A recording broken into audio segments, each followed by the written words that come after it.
Vivian e-learning classes. Today we are going to discuss some important concept of current electricity unit. That is the unit number 2nd. So here we start our lecture. There is one famous question on the electric current. That electric current have both magnitude and the direction. Why it is not a scalar quantity?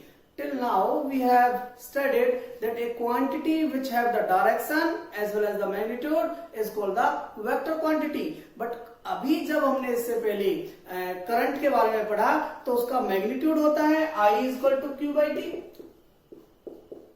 और उसकी direction के बारे में भी हमने पढ़ा. But इसके बावजूद भी ये एक वेक्टर क्वांटिटी नहीं है, ये एक स्केलर क्वांटिटी है. आइए इसके बारे में स्टडी करते हैं. जैसे ये कोई पर्टिकुलर नेटवर्क है और इस आर्म में 2 एम्पियर करंट फ्लो कर रहा है, इसमें 4 एम्पियर करंट फ्लो कर रहा है, तो इसमें कितना करंट फ्लो करता है? That is 2 + 4 = 6 ampere. इस तरीके से हम निकालते हैं. ओके, तो यहां पर हमारा वेक्टर लॉ ऑफ एडिशन वो अप्लाई नहीं हो रहा. वेक्टर लॉ ऑफ एडिशन कैसे अप्लाई होता है कि ये कोई पर्टिकुलर 2 क्वांटिटीज हैं, वेक्टर क्वांटिटीज हैं. अगर हमें इन दोनों का रिजल्टेंट वेक्टर क्वांटिटी देखना है तो कहीं ना कहीं हमें पैरेललोग्राम लॉ लगाना पड़ेगा और उसके अकॉर्डिंग ये हमारी रिजल्टेंट क्वांटिटी निकल के आएगी. Let it is a vector, it is b vector and it is r vector. Then r vector is equal to √a² plus b² plus 2ab into में cos theta. This is the angle theta.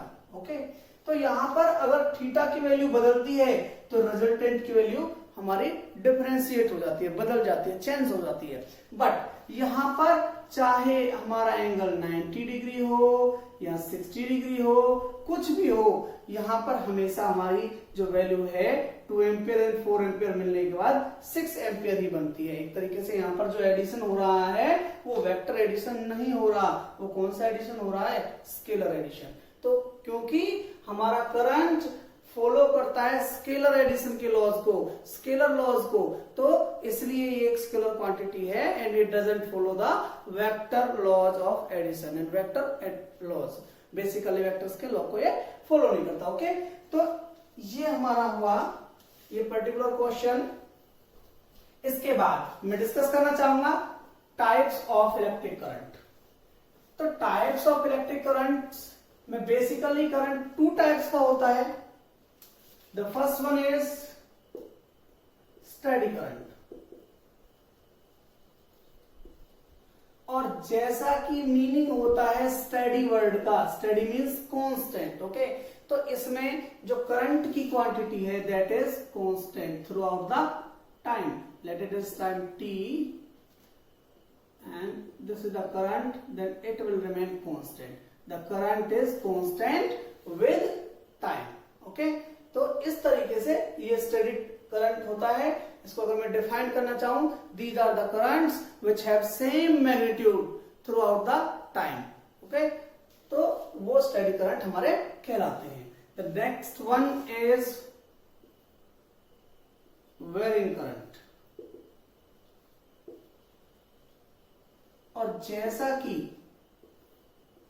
इसका name कह रहा है, varying mean changing currents, mean इनकी value हमारी change होती है. Okay, अगर मैं आपको एग्जांपल देना चाहूं तो एग्जांपल इसका होगा कि अगर किसी कैपेसिटर को हम चार्ज कर देते हैं और उससे फिर दोबारा से किसी सर्किट में लगाते हैं तो उसकी वजह से जो इनिशियल करंट फ्लो करता है that is in this way.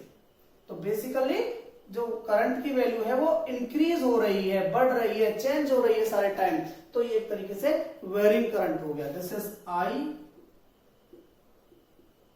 and this is t time.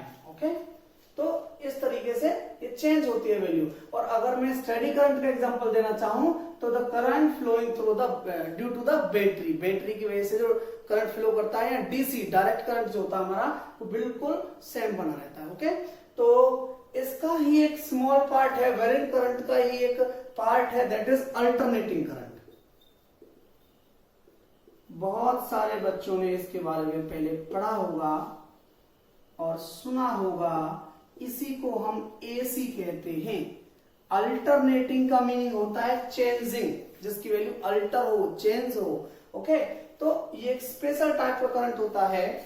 और अगर मैं इसका करंट टाइम ग्राफ यहां पर ड्रॉ करूं,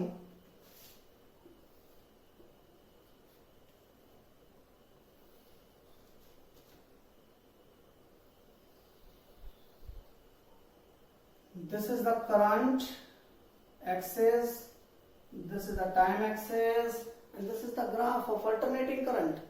Alternating current is a current whose magnitude changes continuously and direction reverses periodically.